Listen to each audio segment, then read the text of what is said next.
Hey guys, Mark Meckler here, and I'm coming to you with a special pre-recorded battle cry.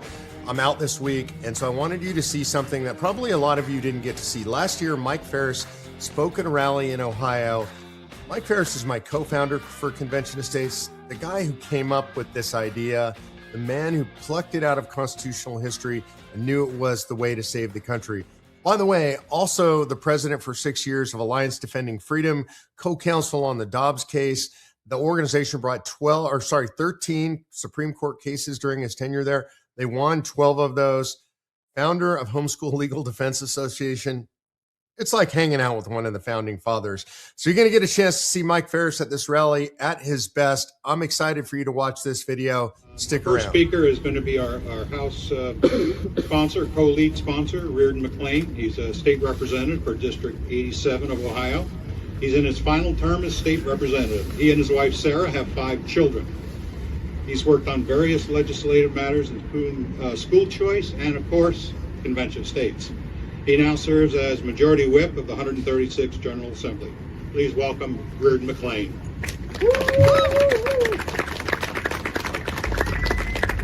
Thank you, Bill, and thank you all for joining us here today. We got a little sunshine and a warm day here at the end of October, so maybe not as warm as we want it to be, but we'll take it for late October in Ohio. So thank you for coming out, and I feel like a Convention of States veteran at this point. I've introduced the bill 3 times in this General Assembly, and we've made significant strides each time.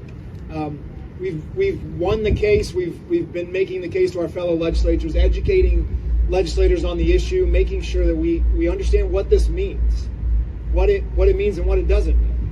And in those 3 General Assemblies, I've had the opportunity to sponsor this legislation with some great co-sponsors through the years. On the House side this time, we have Representative Bernie Willis, who's going to get up and share here after me, but we've been pushing this legislation forward. I thank you for coming down today. We've got the committee testimony going on at the exact same time that we're out here, so I think there's many people inside that will be trickling out. But I've personally learned a lot on this issue. America has always had challenges. That's what I always go back to. We look back at our the founders who put Article 5 into our Constitution. They knew times like this would come. They knew from experience and through divine intervention, the words in the Constitution. I see you have an America 250 hat on. So the next year, 2026, is going to be a celebration of what America is, what a celebration for what America has overcome in those 250 years.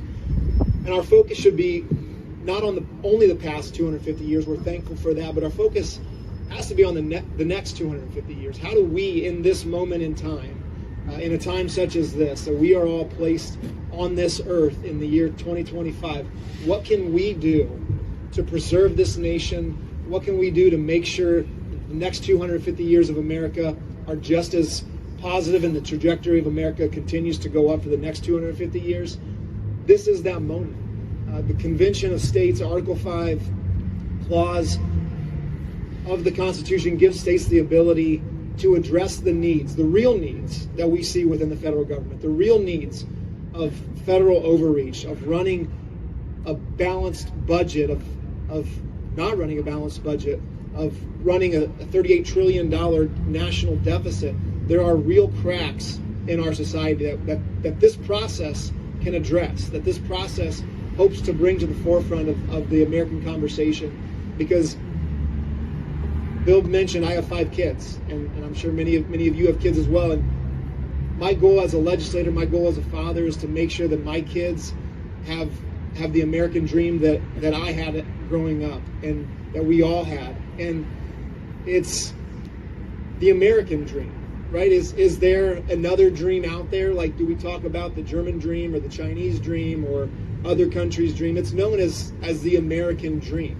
It is our responsibility as Americans to preserve the ideals that were created. We have an opportunity to fight.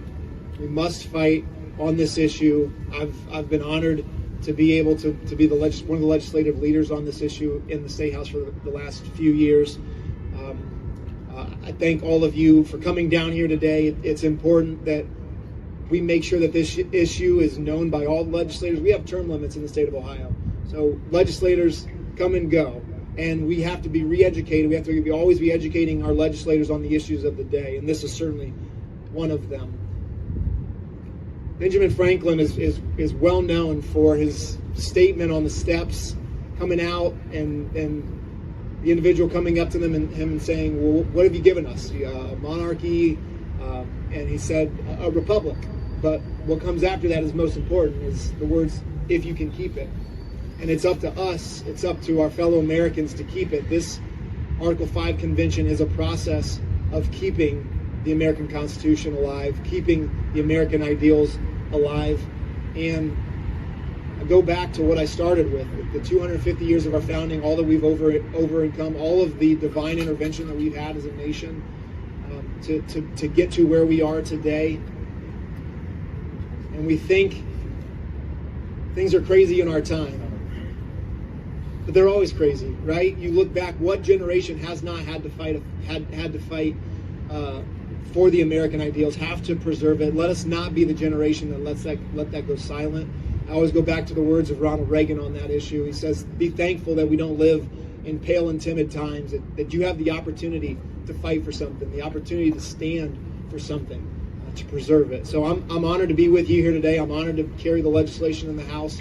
We have testimony today. We're going to push our committee members and our committee chairman to really focus on this issue and get a positive vote out of committees. And with all your help, we will do that. So thank you and God bless.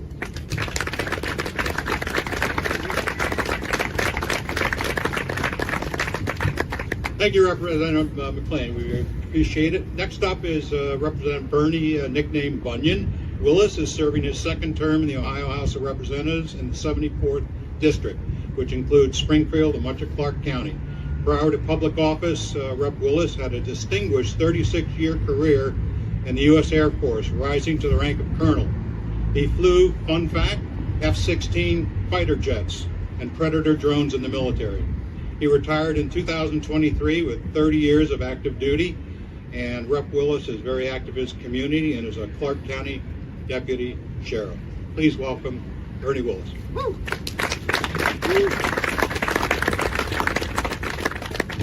Thank you all for being here today. Is anybody happy to be in the United States of America? Yeah. And I can say that I'm happy to be in the state of Ohio today because we get an opportunity to make a statement as a state, understanding that we have been around and about this discussion of a convention of states for quite a while, and that has come to an education process that I am more than honored to be a part of. Can't say enough how much our Rep. McClain, again, hand of applause, how much he has continued to stay on the front edge of this, how much he has been engaged with the organizations, both nationally and here locally, to make sure that we're getting the right message. And I'm not just saying our message. I'm saying the message, the correct message about what this is. I can't say enough what a God-fearing Christian person that I am, and have the opportunity to be a state representative, thinking that would have never happened. I describe myself as just an old dumb fighter pilot who got thrown into this mix, but got asked to serve again after I was leaving a long, long time of service to this nation. What I told people not long after that, when I was finally retired militarily, and I'm standing in a committee meeting talking about this very subject, is I was glad to finally be able to share my true concern and my true beliefs on what had been happening in our federal government for a long, long time.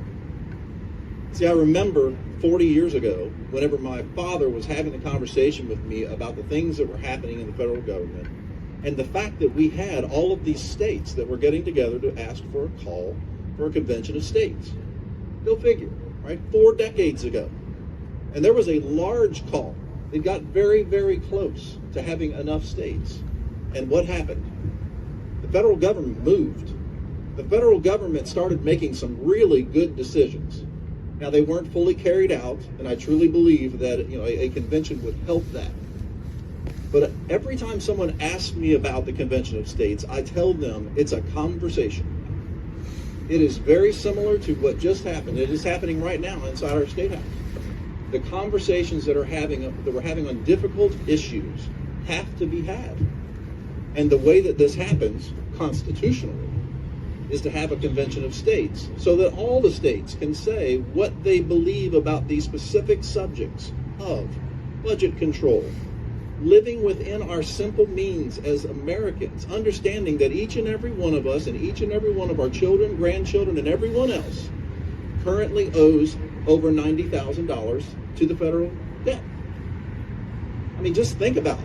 It won't be long from now when that will go over six figures, and each and every one of us will then be looking around going, how are they going to come up with $100,000 for each one of us to be able to participate and actually take care of that? Or do we just let it go into perpetuity? That makes no sense. Everyone understands that makes no good sense. It wouldn't live on inside corporate America. Why in the world does it live inside our government? Anybody agree?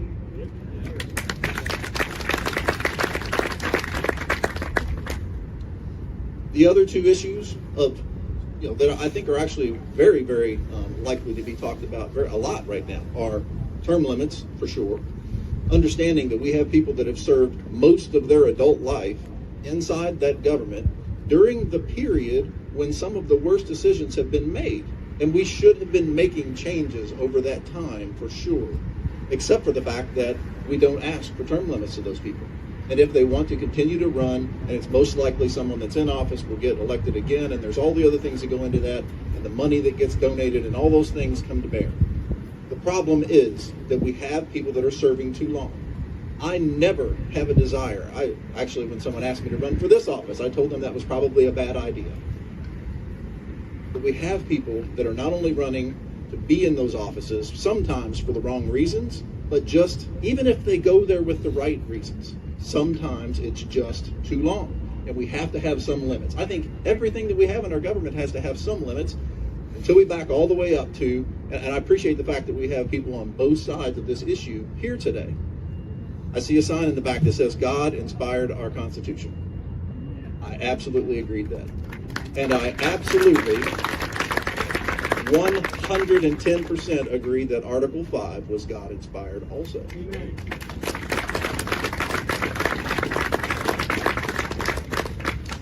The last one that I'll mention is just federal jurisdiction. We have a lot of conversations going on right now about what federal jurisdiction should be, where the limits should be, and how those things play out. All different conversations, except for the fact that this gives us, again, the opportunity for a vast number of states to have a conversation on what should those limits be. Should we be having these conversations every day in courts and wondering, well, should they be doing this, should they not be doing that? We have a Constitution for a reason. We had infinitely wise founding fathers inspired by God to put something together that includes Article 5. It is there for a reason. It is there for a cause. I greatly appreciate the fact that all of you have elevated to be part of this cause, and I truly believe that we're going to become the next state to pass a resolution for convention of states. Thank you all so much.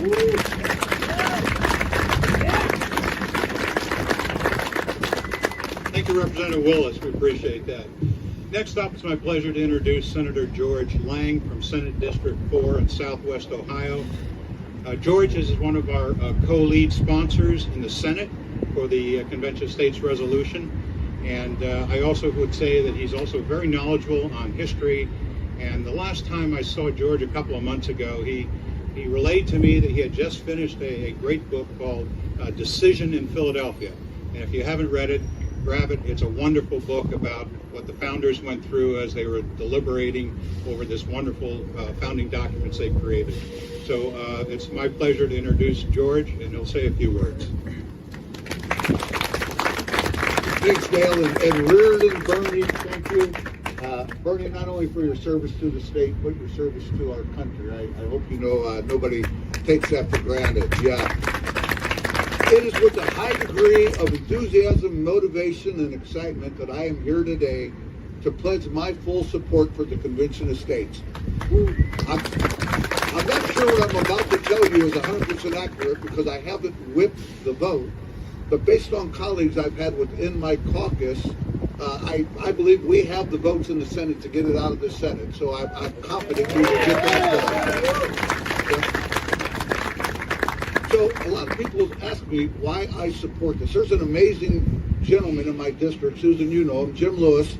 He runs a nonprofit called Building Blocks for Liberty. My wife and I contribute considerable amount of money because I love the work he does, everything except he is against Convention of States.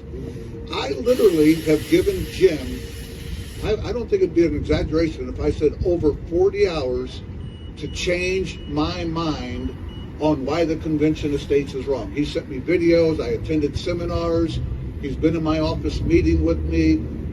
Hilda Plubius, I believe, or maybe, yeah, a very strong opponent. I've watched everything she had to say. And at the end of the day, it comes down to this for me. I believe our Constitution was God-inspired. I believe our forefathers were God-inspired. And if you read the book that Dale just mentioned, you will come to believe that. There's a whole section in there on the debate on Article 5. Fascinating book. But 250 years ago, we broke away from England because we wanted freedom. We wanted liberty. Our forefathers had a vision. They wanted to create a country where the individual was more important than the gathering, the group as a whole. So they had a vision, put the power on the individual, and they wanted to create a country where you could go where you want to go, do what you want to do, be what you want to be, live the way you want to live, and pray the way you want to pray. One thing our forefathers knew, they knew they couldn't look 200 years into the future. They knew they couldn't look 250 years. They knew they couldn't imagine the fighter pilots that Colonel Willis flew.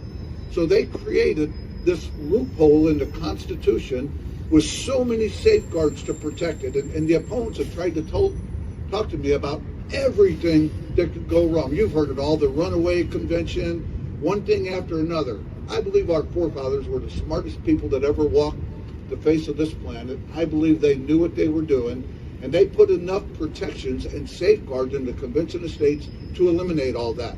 But let's say I'm wrong. Let's say the opponents are right. We heard Riordan quote Benjamin Franklin and one other person. Ronald Reagan and Benjamin Franklin. I'm going to quote Donald Trump. You see, my daddy, when he was 17 years old, lied to the federal government. He wanted to go to war and fight World War II with his older brothers. He stormed the beaches of Normandy at 17, if you can imagine that. Yeah. He told me before he passed away, as our country was moving towards socialism, and if anybody doesn't believe that, you are blowing smoke up your own you-know-what. He said, son, I didn't storm the beaches of Normandy to watch our country become socialist. He said, I love freedom, I love liberty, and I like to add to it, I love capitalism. And nowhere else can you get that but in America. So I quote Donald Trump from the 2016 in front of the NAACP. He said something, I'll paraphrase part of it. You have been supporting Democrats for hundreds of years. Where has it gotten you? Now this is an exact quote I remember him saying.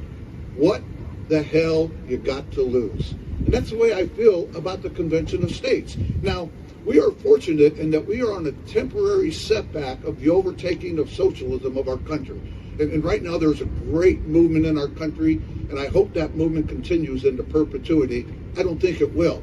So my question to the opponents is, especially those that believe in liberty, those that believe in freedom, those that believe in capitalism, what the hell you got to lose? Shortly, you're going to hear from Michele Reynolds, my joint sponsor on this bill. Not only is she more beautiful, she's much more smarter than I am. So you are going to enjoy that. Thank you all for the fight you do. Thank you for loving freedom and liberty.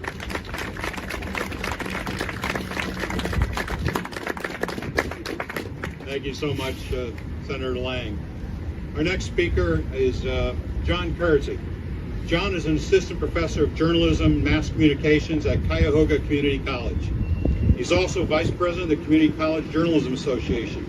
Prior to joining the Cuyahoga Community College, John ran a public relations firm, served as press secretary in the U.S. Senate, and was a magazine editor and worked in healthcare and higher education relations. Please welcome Professor John Kerezy.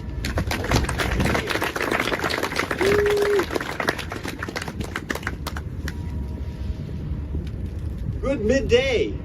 Hear the chiming right now. How about that? Fellow Ohioans, we're blessed to have a government right here that works well for us. Last week's passage of the important property tax relief legislation is just one example of that. But about 400 miles east of here, we see just the opposite. A completely dysfunctional Congress, now in day 28 of a government shutdown.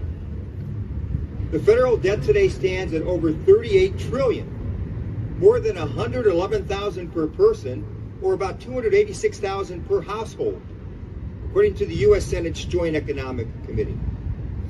It's also $1.5 trillion more than just 14 weeks ago, when I had the privilege of speaking before the Senate Government Affairs Committee about the Convention of States.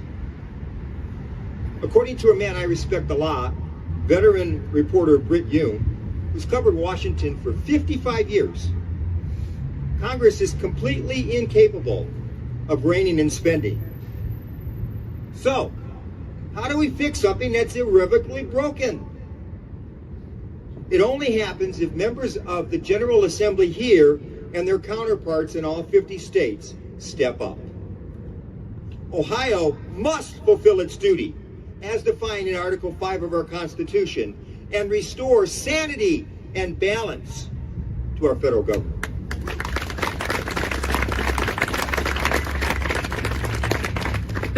Remember that the checks and balances system which we cherish also applies to power between the states and the federal government. Writing for the Harvard Journal of Law and Public Policy, Robert Nadelson, senior fellow with the Independence Institute, says that a convention of states is essential to restoring federalism. States must rein in a runaway government. Now, Nadelson's an excellent company. In one of his Federalist papers, James Madison wrote this. Race cars are the powers delegated by the proposed Constitution to the federal government are few and defined. Those which remain in the state governments are numerous and indefinite. Now, Madison and our framers envision most of the governing power residing with the states, not in Washington, D.C. They fear government overreach. You need proof of this? Just count the words in the Constitution itself. Those of you with the signs in the back, count the words. The word Congress is mentioned there 23 times. President, 30 times. The word judicial, just 6 times.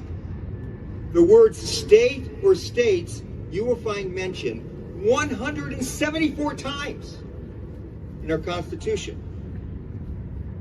I was born and raised here in Ohio. And in Ohio, we've had not 1, not 2, but 4 state constitutional conventions, all to improve our government. Former President Teddy Roosevelt spoke at the last one, right here in Columbus, in 1912. And he said this, quote, "I protest against any theory that would make the constitutions a means of thwarting the absolute right of the people to rule themselves." Fellow Ohioans, heed Roosevelt's words. When leaders who've been in Washington for 30 or 40 years rack up $38 trillion plus in debt, and when one of our biggest federal expenditures now is just paying interest on that debt, we have essentially lost that right to rule ourselves. You want liberty for yourself, for your children, for your grandchildren? There is only one way out of this morass: a convention of states. Thank you, and thank all of you for your hard work to make this a reality.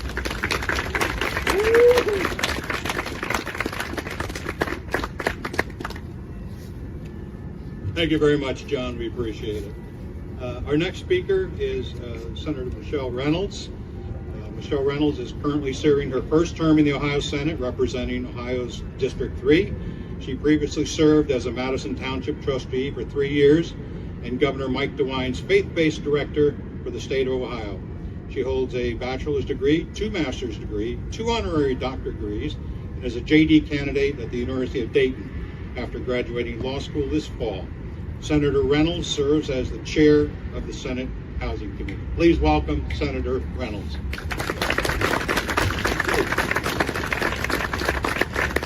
Well, good, blessed afternoon, everyone. I am State Senator Michele Reynolds, and it is a blessing to stand with you among so many Ohioans who care deeply about our liberty, accountability, and the future of our republic. Your presence here today is proof that the spirit of self-government is alive and well. Our founding fathers, guided by faith and wisdom, knew that unchecked power leads to overreach. That's why they built a system of checks and balances, not only because among the branches of government, but because between the states and the federal government. They understood that freedom must be protected from both neglect and excess. Today, we face challenges that demand the same courage and foresight they showed. Our federal government continues to grow beyond its bounds. Spending has become unsustainable, and our national debt now burdens future generations. And with yet another federal shutdown is here. As a woman of faith, I believe it is not a time for despair, but a responsible action. Our Constitution gives us a path to do so. Article 5 provides states the power to come together, to propose amendments, and to restore balance when the federal government refuses to do so. It's not rebellion, it's renaissance. It's a part of our system that our founders gave us for such a time as this. Not long ago, I had the honor of serving as your delegate to the Convention of States simulation. I saw firsthand what this process could look like. I saw serious, respectful debate, citizens and legislators from across the nation working together, and a shared commitment to preserving liberty. It reminded me that this is not about politics, it's about stewardship.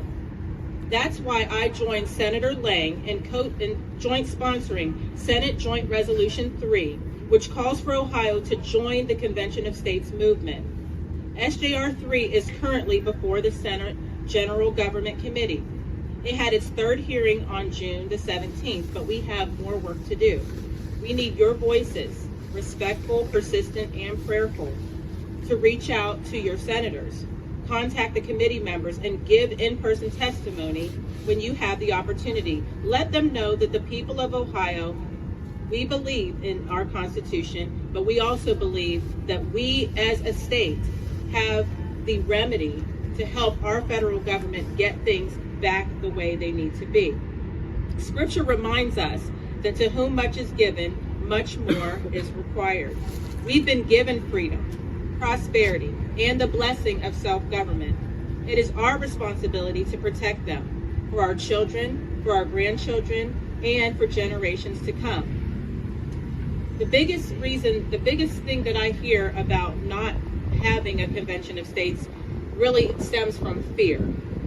Fear of the unknown, fear that it's going to be a runaway convention, fear that we will not remember or we will not be able to contemplate the way that government is, or life how it is now, maybe terribly different. But I know that my Bible says that God has not given us the spirit of fear, but of power, love, and a sound mind. That's what my Bible says. And I know that the same founding fathers who had the wisdom and whom we've trusted to have a constitution that we've been able to carry forward for generations, they foresaw that there may be a time that it may need some assistance or correction, and they were wise enough to say that the states would be able to be that remedy. So if we have the same faith to say they were wise in constructing the Constitution, why don't we have the faith that they were wise to see that the Convention of States is a remedy? Why don't we believe that? So I just look fear in the face and say, you know what? We need to do it afraid. Because at the end of the day, government in the federal system is not working. But we have state governments, and even though we have spirited discourse and we have Democrats and Republicans and all kind of political ideations, we still are able to get things done. We are now living in a time where we are gridlocked. It is a traffic jam. We cannot get through, we cannot penetrate, and it calls for us to step up and to move forward, and now is the time. So let's act with wisdom, humility, and faith. Let's look fear in the face and tell it to get thee behind me. We're going to move forward, and let's make Ohio a leader in restoring the promise of America. Thank you, and God bless you, and may God bless this great state of Ohio and the United States of America.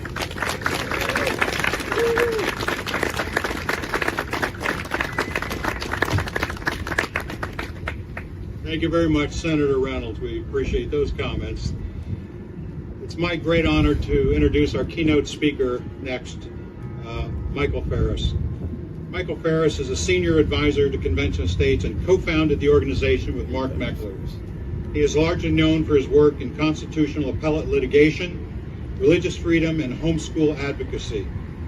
After years of success in the COS movement, God called Mike back to defending religious freedom, human life, and the family. 2017, Mike left Convention of States for a time to serve as President, CEO, and General Counsel of Alliance Defending Freedom, ADF, the world's premier defender of religious liberty. Mike was the founding president of both the Homeschool Legal Defense Association, Patrick Henry College. He served as lead counsel in the United States Supreme Court, 8 federal circuit courts, and the appellate courts of 13 different states. Following 5 years of dedicated work with ADF, Mike returned to Convention of States to help push the Article 5 solution over the finish line. With his dignified commitment to liberty and preserving the fundamental rights of the Constitution, he joined the COS team again in 2023, and boy, are we glad he did. Mike and his wife, Vicki, have 10 children and many grandchildren. Please welcome Mike Farris.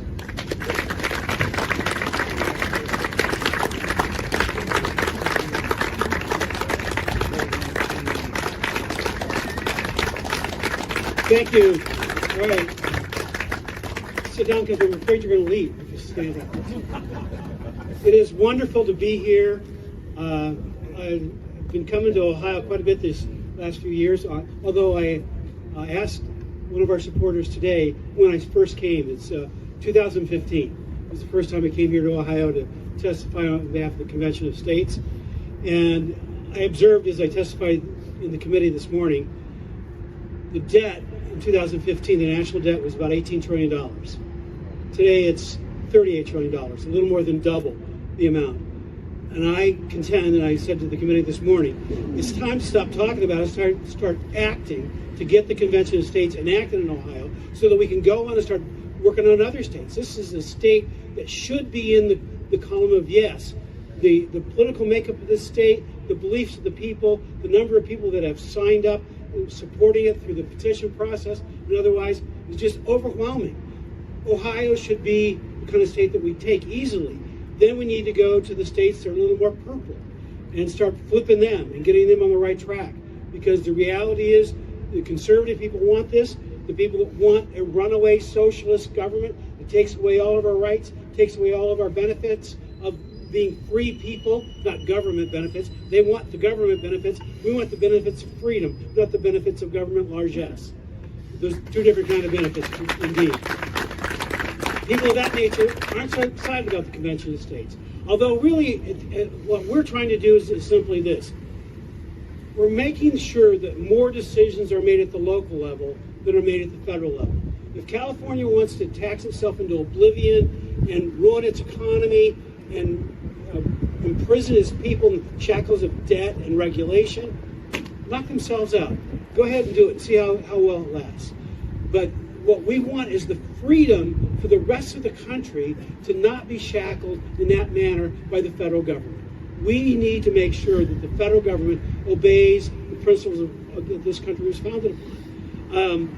2 of the provisions, I'm going to take off my lawyer advocate hat and just put my constitutional law professor hat on for a second and teach you about a couple of the phrases in the Constitution that are the principal cause of most of the problems that we're facing and most of the reasons we need the Convention of States. One of those is the Commerce Clause.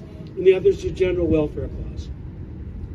The General Welfare Clause was lifted directly from the Articles of Confederation. Now, just sit with that for a second and just contemplate that. Could Congress spend money on any fool thing it wanted under the Articles of Confederation? Absolutely not. It was very restricted, extremely restricted. What did it mean in the Articles of Confederation? It wasn't a grant of power, it was a limitation of power. It was saying, when you spend the money that you're authorized to spend, you're not going to do it for some local project, not for somebody's self-interest, not to feather the nest of one of your friends. It has got to be for the general welfare of the whole country, not a grant of power, a limitation of power.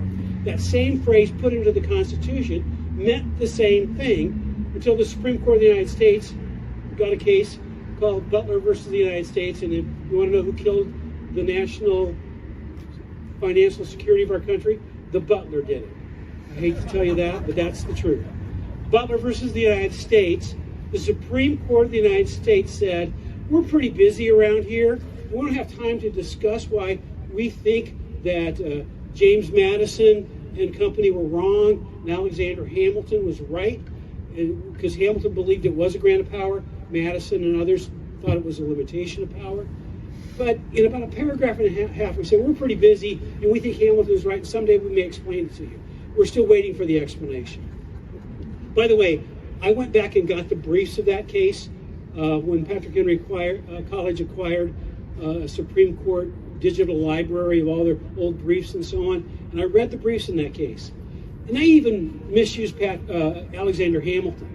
Hamilton believed it was a grant of power, but only where the states were jurisdictionally incompetent to spend money. Now just think about that for a minute. What does that mean? Can the states spend money on education? Yes. If the states can spend money on education, even under the Hamilton view, the federal government can't.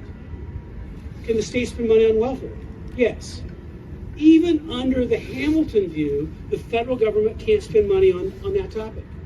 The Madison view, obviously all this stuff is out. But anything that states can legitimately spend money on, can the states spend money on environmental issues? Yes. Can the federal government? No. Anything that the states can spend money on, even under the Hamilton view, which is the minority view of the founders, the states can't have the exclusive authority to spend money on those topics. And so all the entire national debt is in violation even of the Hamilton view of the meaning of the General Welfare Clause. And it's been tortured all out of any form of meaning, even if you even take the two founding views and give them both credence. The only real issues that I know of where there's a difference is Hamilton would have said the Louisiana Purchase was okay, and the Madison view was it was not okay. Jefferson was actually of the Madison view, but he said it's so important I'm going to violate it anyway. Impeach me if you need to. I'm going to buy the Louisiana Purchase. So that's one, and Nassau is the only other one that I can think of where there's actually a difference between the Hamilton view and the Madison view. If we had to live with the Louisiana Purchase and the Alaska Purchase and the Gadsden Purchase and Nassau, and that was the only difference between them, I'd live with that. But I certainly can't live with a $38 trillion debt. Now, when it comes to regulation of our government, the chief culprit is the Commerce Clause.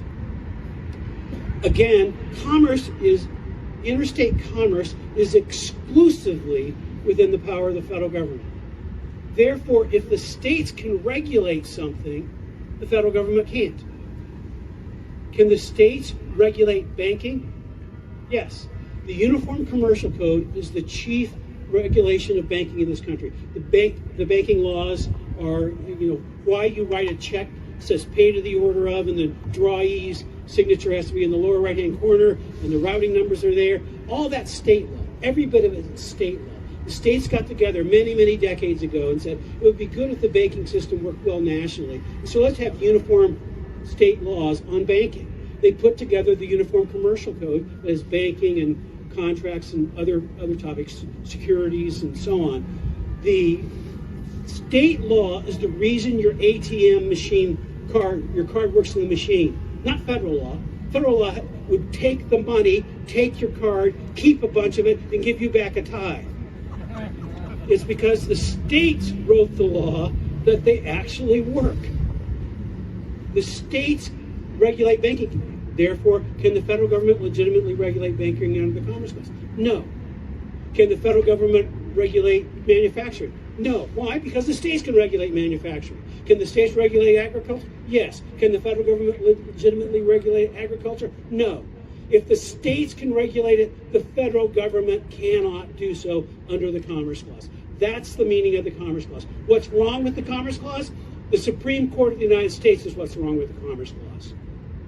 Now, there's only one justice on the court that holds as radical a view as I do of the Commerce Clause, and that's Justice Clarence Thomas.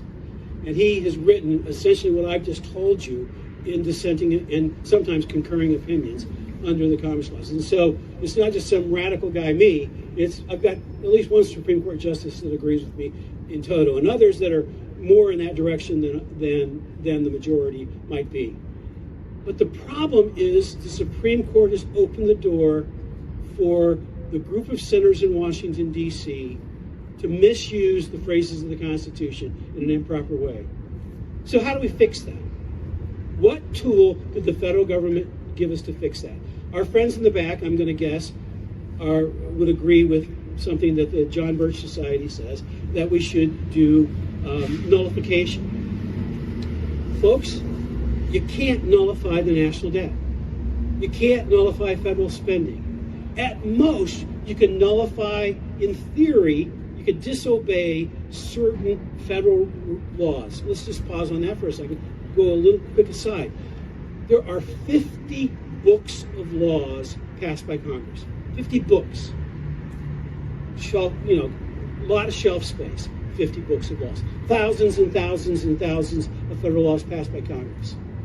The Constitution says all legislative authority, all power to make laws, is vested in the Congress of the United States. But there are 250 books of laws, 5 times as much, passed by the agencies, the Environmental Protection Agency, the Department of Labor, the Department of Transportation, the Department of Mischief, or whatever they are.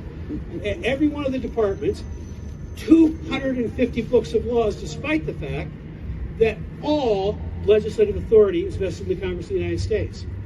And most of them are using the Commerce Clause to enact that. So they violate the Commerce Clause, they violate Article 1, Section 1 that says all legislative authority is vested in the Congress of the United States. Can we stop 250 books of laws through nullification? First of all, let me tell you, nullification was a tool of the Democratic Party in the Civil War era. There also were the fans of the Ku Klux Klan. It was actually the party of the Klan. Do you want to be associated with the tactics of the Democratic Party of that era? If so, embrace nullification. The original president, by the way, of the John Birch Society, and the second president of the John Birch Society, who I actually knew, I worked in many projects with his son. Both of them supported the Convention of States Project. They supported an amendment called the Liberty Amendment, and a number of states enacted a call for an Article 5 convention for the Liberty Amendment. Now, the current John Birch Society teaches that the founding fathers were wrong in giving us the Convention of States, and the founders of the John Birch Society were wrong in using it. Now, I don't know what revisionists took over the John Birch Society, but I don't know why anybody in this country in their right mind listens to them. They're just wrong. It doesn't make sense. You cannot, there is no solution to the problem. If they want to solve the problem, let's get them to get some states to nullify stuff and make it happen. It's nonsense. It's utter nonsense. It won't work. There's not political momentum, and it's not in the Constitution of the United States. The solutions that's in the Constitution of the United States is the Convention of States. Now,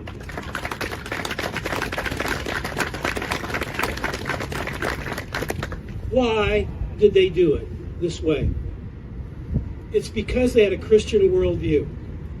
And the key Christian principle that's embedded in the Constitution is this: everybody's a sinner, and don't trust any sinner with too much power. And so they didn't want to trust the sinners at the federal level to be the judge of their own power. This is really what it's all about. It can boil down to this one issue. Who should decide how much power the federal government has? The federal government gets to decide. That's what we're doing now. We are letting the federal government decide how much power it has. We are saying, well, we're going to elect better people, and we're going to, better people will decide to have a little less power. Folks, nobody ever decides.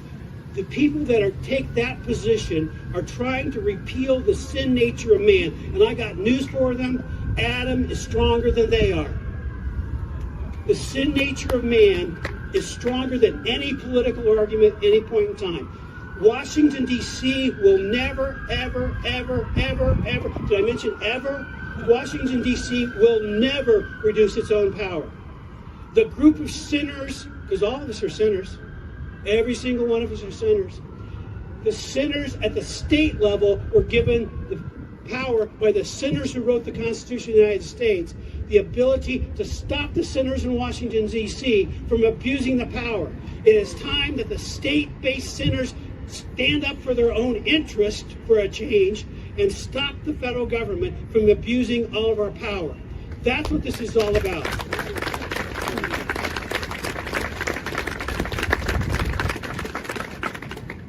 Now, we've been at this a long time. It's hard to get a convention of states called. It should be hard to amend the Constitution of the United States. It should not be done for light and transient reasons. $38 trillion is not a light and transient reason. 250 books of unconstitutional laws is not a light and transient reason. The ability of federal district courts to rein in the President of the United States by forum shopping is not a light and transient reason. The ability of the Democratic Party, and count my words on this, the next time there's a Democrat president and a Democrat leader of the House and the Senate, or majority in the House and the Senate, they are going to pack the Supreme Court of the United States. And the first thing that will be done is to reverse the case that said that the Second Amendment is an individual right, not a right tied to the membership in the militia. Because the Second Amendment has a wording that is has given the argument that only militia members in regulation, in a well-regulated militia, where's their Second Amendment right? It was a 5-4 vote. 5-4 vote that said the Second Amendment is a personal right, protectable for the individual, both against the federal government and against state governments. 5-4 vote. You pack the Supreme Court of the United States. You want to get rid of the Second Amendment? Here's how to do it. Don't do the Convention of States. Allow the Democrats to get control of the government. Allow them to pack the Supreme Court of the United States, and the Second Amendment won't be eliminated in a technical sense. It'll still be on the books, but it won't mean anything anymore, because they will do to the Second Amendment exactly what has been done to the Commerce Clause and the General Welfare Clause and Article 1, Section 1 that says only Congress can make laws. They will eviscerate it and make it mean the things that big government wants it to mean. The way to stop them, the only way to stop them, is the Convention of States, to take away the power of Congress, to pack the Supreme Court. We've got to take that power away from them permanently, put the 9 judges in the Supreme Court permanently so where it's fixed, and you can't, we don't go back and forth and back and forth. This year it's 19, next year it's 47, next year it'll be as many as I have grandchildren, and the number is 32, by the way. And 2 greats and the 3rd on the way. You take over America your way, I'll take over America my way. This is what we have to do. It is time. It is long time. It is past time that Ohio stand up for freedom, stand up for limited government, stand up for the Constitution of the United States, stand up and join with the founders of the country, stand with the founders, not the current occupants, of the John Birch Society, surprise, surprise, surprise, and agree with them that this is the time to call for a convention to limit the power of the federal government. The state senators need to arise and take back the power from the federal senators. It's overtime. God bless you. Thank you for being here.